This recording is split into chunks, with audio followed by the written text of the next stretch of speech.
ঈদের নামাজ পড়ে একটা যুবক কবরের কিনারায় দাঁড়াইয়া দাঁড়াইয়া কান্না করে।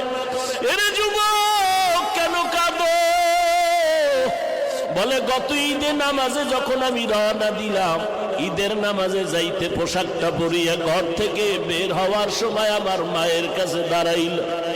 আমার মা আমার মাথায় হাত দিয়া কলিজা ভরে দোয়া করে দিলেন। আমার বাবারে হাতটা ধইরা সাথে নিয়ে ঈদের নামাজ এক জায়গায় দাঁড়াইয়া আদায় করেছে।